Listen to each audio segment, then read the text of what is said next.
आता पेट्रोलचा खर्च विसरा, घरी आणा इलेक्ट्रिक स्टायलिस्ट इलेक्ट्रिक गाडी।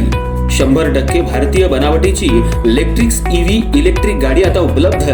5 वर्षांची वॉरंटी, आकर्षक कलर्स आणि स्पोर्ट्स डिझाइन। एकदा चार्ज करा आणि 100 ते 140 किलोमीटर पर्यंत रेंज। अत्याधुनिक सर्व्हिस सुविधा, लोन सुविधा सुद्धा उपलब्ध। आजच भेट द्या साई मोटर्स, किसान चौक, इचलकरंजी।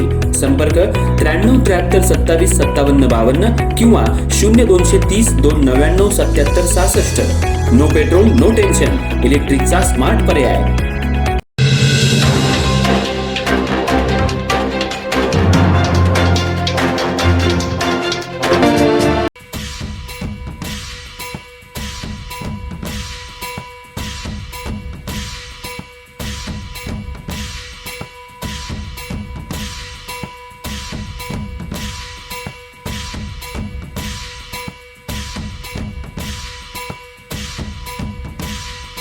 इचलकरंजी शहरातल्या कापड व्यापाऱ्याची लाखो रुपयांची फसवणूक झाल्याचा प्रकार समोर आलाय।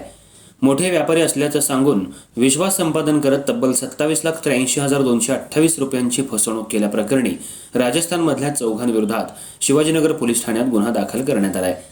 या प्रकरणी इचलकरंजी येथील कापड व्यापारी दीपक तेजराज पारिक यांनी शिवाजीनगर पोलीस ठाण्यात फिर्याद दिली आहे। त्यानुसार अनिरुद्ध सरजू प्रसाद गर्ग, अमरचंद रामस्वरूप गर्ग, सरजू प्रसाद रामस्वरूप गर्ग आणि गोपाल मदनलाल पारिक सर्व राहणार बालोत्रा, जिल्हा बाड़मेर, राजस्थान यांच्यावर गुन्हा दाखल करण्यात आलाय। फिर्यादीनुसार आरोपींनी आपण संपूर्ण भारतात ग्रे कापडाची कोट्यावधी रुपयांची खरेदी विक्री करणारे मोठे व्यापारी असल्याचं सांगितलं।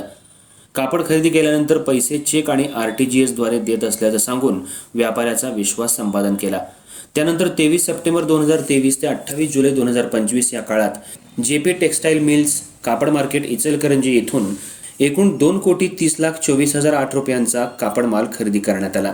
यापैकी आरोपींनी 2,40,40,780 रुपये दिले असून उर्वरित 27,83,228 रुपये अद्याप देणे बाकी असल्याचं फिर्यादीत नमूद करण्यात आलंय। पैशांची वारंवार मागणी केली असता आरोपींकडून आज देतो, उद्या देतो अशी कारणं सांगून टाळाटाळ करण्यात आली। तसंच चेक आणि RTGS फॉर्मचे फोटो पाठवून पैसे देण्याचं आश्वासन देण्यात आलं, मात्र प्रत्यक्षात रक्कम देण्यात आली नाही। या प्रकरणी आरोपींनी संगनमत करून विश्वासघात आणि फसवणूक केल्याचा आरोप करत दीपक पारिक यांनी तक्रार दाखल केली। शिवाजीनगर पोलिसांनी BNS कलम 316(2), 318(4), 316(5) आणि 3(5) प्रमाणे गुन्हा दाखल केला असून पुढील तपास सुरू आहे।